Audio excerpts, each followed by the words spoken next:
Az előbb direkt a végébe mentem. Kicsit finoman, mert sokan leszünk elől. Robi? Robi? Igen? Itt vagy még?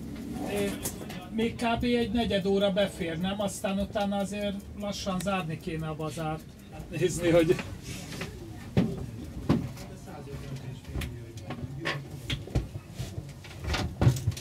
Ez egy Il-14-es típusú repülőgép, amelyik 1957-ben készült még a békebeli Szovjetunióban.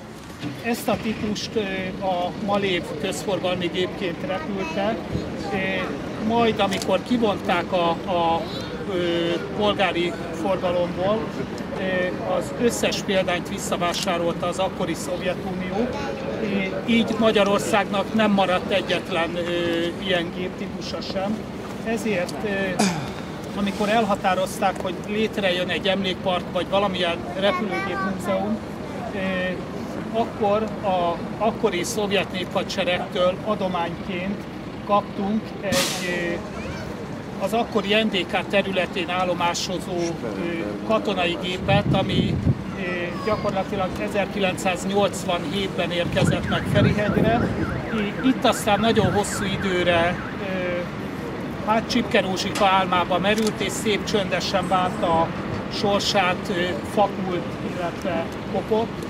Tudni kell, hogy ez a gép még nagyjából 2,5 évvel ezelőtt egy csúnya, kopott barna orosz katonai festéssel bír, és hát életre hívtunk abszolút magán kezdeményezésként egy kis csapatot, nagyjából ők láthatók is, akik elkezdték ezt a gépet valamilyen módon rendbe tenni.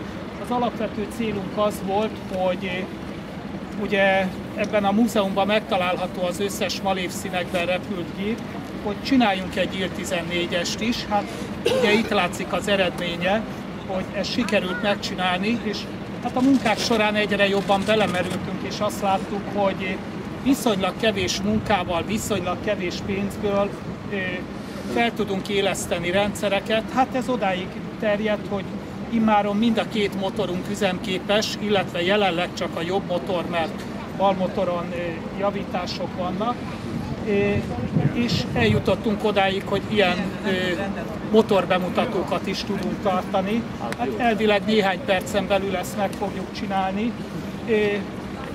Pici türelem kell majd az indításhoz, nem lesz látványos az eleje, hiszen hideg a motor, hideg az olaj, tehát kis fordulaton fogunk pöfögni, és amikor kicsit átmelegszik a gép, akkor megpróbáljuk megmutatni a fordulatát, az erejét a gépnek.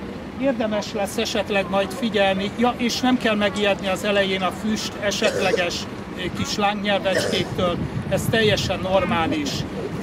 Érdemes lesz majd menet közben, amikor a teljesítményt ráadjuk a gépre, a gépnek a bólintását figyelni, hogy mennyire szeretne ő innen elmozdulni, de hát erre egyelőre még nincsen túl nagy lehetőség. Egyelőre. Mint tudjuk, mindig minden előfordulhat.